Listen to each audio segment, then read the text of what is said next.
Hello అండి, welcome to my channel Sriramula vlogs. ఈరోజు recipe ఆలు 65.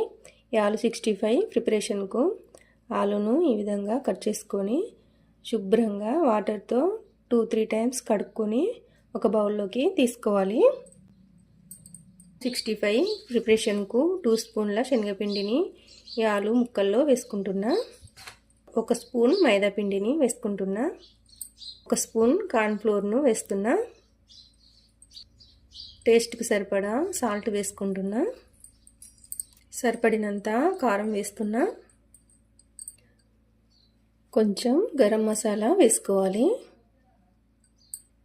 బేకింగ్ సోడా వేసుకుంటున్నా.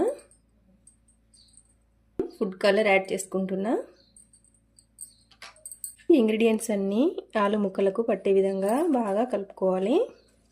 వేసుకున్న ఉప్పు, కారం, మసాలా ఇవన్నీ ఆలు ముక్కలకు బాగా పట్టే విధంగా కలుపుకోవాలి.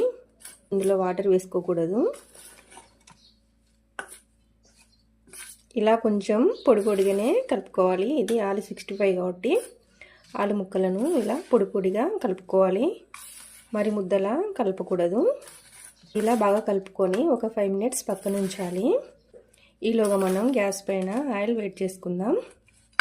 డీప్ ఫ్రైకి సరిపడా ఆయిల్ వేసుకొని వేడి చేసుకొని మనం కలుపుకొని పక్కన ఉంచుకున్న ఆలు ముక్కలను ఈ ఆయిల్లో వేసుకోవాలి.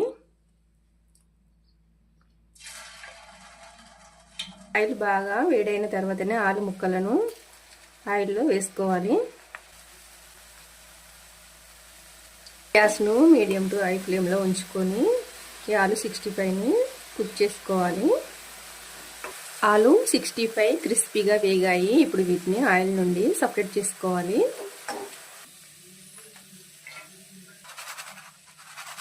ఆలు 65ని ఒక బౌల్లోకి తీసుకుంటున్నా.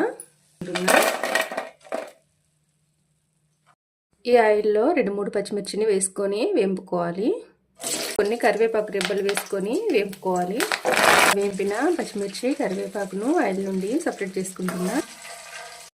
ఆలు 65 పర్ఫెక్ట్గా వచ్చినాయి. ఇప్పుడు వీటిని సర్వ్ చేసుకోవడానికి సర్వింగ్ బౌల్లోకి తీసుకుంటున్నా. వేపుకొని పక్కనుంచిన పచ్చిమిర్చి, కరివేపాకును ఆలు 65 వేసుకున్నా. అంతే అండి, వేడివేడిగా ఆలు 65 రెడీ అయింది. ఇది చాలా టేస్టీగా ఉంటుంది. ఇది ఇన్స్టెంట్గా అయిపోయే రెసిపీ. 5 మినిట్స్లో అయిపోతుంది. ఈ రెసిపీ చిన్నపిల్లలకు చాలా బాగా నచ్చుతుంది కాబట్టి ఒకసారి ఈవినింగ్ స్నాక్లా నేను చేసిన విధంగా ప్రిపేర్ చేసుకొని పిల్లలకు పెట్టండి. చాలా ఇష్టంగా తింటారు. ఈ రెసిపీని మీరందరూ తప్పకుండా ట్రై చేయండి.